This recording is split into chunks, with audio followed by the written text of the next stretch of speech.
বিসমিল্লাহির রহমানির রহিম। আসসালামু আলাইকুম সবাইকে। হাফসা ইন ইউরোপ থেকে আমি হাফসা বলছি। তো সবাই কেমন আছেন? আমি তো আলহামদুলিল্লাহ ভালোই আছি। তো এই তো আজকের ভিডিওটা শুরু করা যাক। তো থাকুন সবাই আমার সাথে। আমি আজকে চিংড়ি ভুনা করব আর কি, মিক্সড সবজি দিয়ে। তো এই তো আর কি আমি যে চিংড়িটাকে কেটে বেছে ধুয়ে যে এটাকে যে করে দিলাম,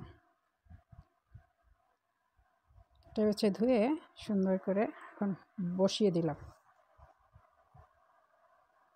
আমি এখন এটার মধ্যে একে একে সব মশলা দিয়ে দেব।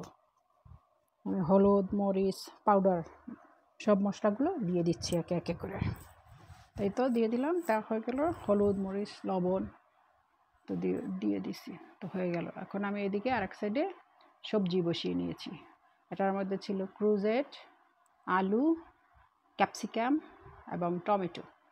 তো এই কটা দিয়ে আমি মিক্সড একটা সবজি, এটা সুন্দর করে ভেজে নেব। একদম সব মশলা মাখিয়ে দিয়ে একবারে বসিয়ে দেবো। তো আমি এটার মধ্যে এখন সব পাউডার মশলা দেবো আগে, যেমন একটু একটু করে। তো হলুদ, মরিচ, লবণ, আদা রসুন পেস্ট সবই মশলা অল্প অল্প করে দিয়ে নিচ্ছি। তো এটাকে আস্তে করে একটু হালকা আঁচে ভেজে নেব। এটা হতে থাকুক সবজিটা। তারপর এই সবজির ভিতরে আমি চিংড়ি মাছটা দিয়ে দেব। চিংড়ি মাছের মধ্যে আমি আবার নারকেলও দেবো। আলাদা আলাদা ভেজে নিয়েছি। চিংড়ি মাছটাকে আমি তেলের মধ্যে ভেজে নিয়েছি আগেই। তা এখন এটার মধ্যে সব হলুদ মশলা সব দিয়ে দিলাম। আমরা বাঙালিরা যে স্পাইস খাই, তো সেগুলোই সব দিয়ে দিলাম।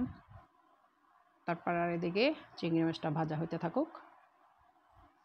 তো মানে তারপরে এই যে এখন ভালোই হচ্ছে চিংড়ি মাছটা রান্না তো সহজই হওয়া উচিত, তাই না? রান্না এই তো আর কি শর্টকাট রান্না। আমি সবসময় এভাবেই করি।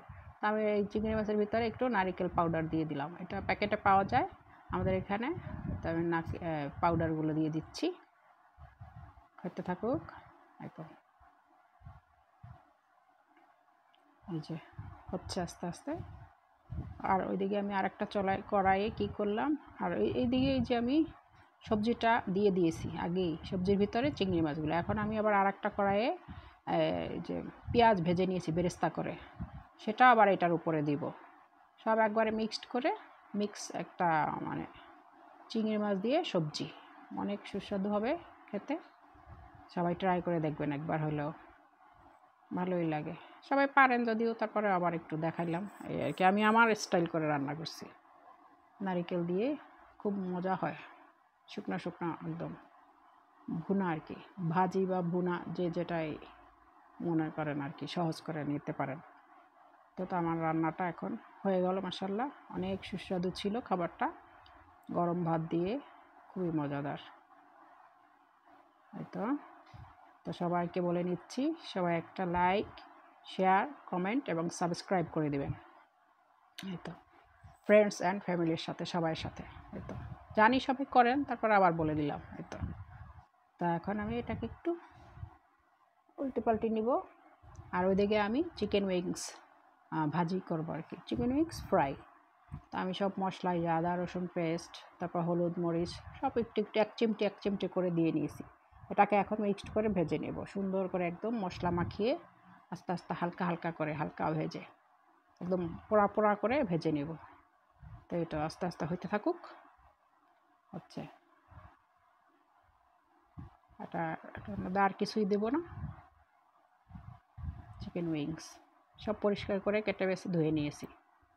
তো হালকা জালে এটা ভেজে নিব। তো উইংসটা অনেকই ভালো লেগেছিলো খেতে একদম। এই যে আমার উইংসটা পোড়া পোড়া করে ভেজে নিয়েছি, ভালোই হয়েছে। তো সবাইকে কি বলবো, সবাইকে আল্লাহ হাফেজ, আসসালামু আলাইকুম। তো শেষ পর্যন্ত ভিডিওটা দেখতে থাকুন। সবাইকে অনেক ধন্যবাদ। আর আমি এদিকে একটা ড্রেস কিনে নিয়ে এসেছিলাম গত সপ্তাহে, সেটাকে একটু দেখাই দিলাম। এটা আর কি সুন্দর অনেক। এটা হলো লিলেনের, আর সালোয়ারটা হচ্ছে গিয়ে এই যে কটন, একদম পিওর কটন, খুবই ভালো লাগছে আমার এই ড্রেসটা। গায়ে দিলে একদম লেগে থাকে গায়ের মধ্যে, খুব সুন্দর। কটন প্যান্ট স্টাইল এটা। আর ওইদিকে হচ্ছে লিলেন, পাও পাও মানে গিরা পর্যন্ত, একদম পায়ের গোড়ালি পর্যন্ত, খুব সুন্দর। হাতা লং, তো অনেক সুন্দর ড্রেসটা। সবাই কমেন্টে জানাবেন কেমন হয়েছে ড্রেসটা, ঠিক আছে? তো কালারটা কেমন, নাইস না? সেই তো নাইস। আর এটা হচ্ছে মেড ইন ইটালি।